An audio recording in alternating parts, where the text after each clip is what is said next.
The rules require candidates earn at least 1% in support of a series of public polls of Democratic voters or attract 65,000 individual donors. Joining me now, 2020 Democratic candidate, former Maryland Congressman John Delaney. Good to have you with us. Nice to be here. You are heavily focused on that or there.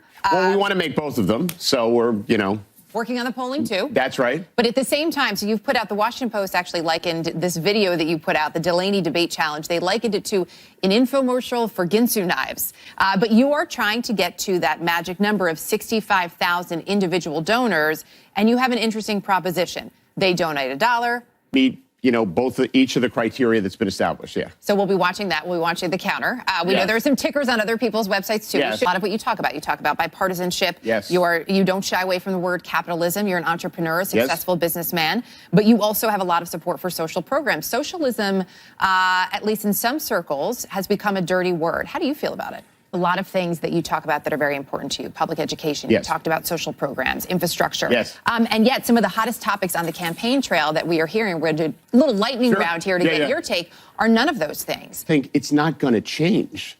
You need the small states to decide to do it as part of the way we amend the Constitution. And they're just not going to agree to it.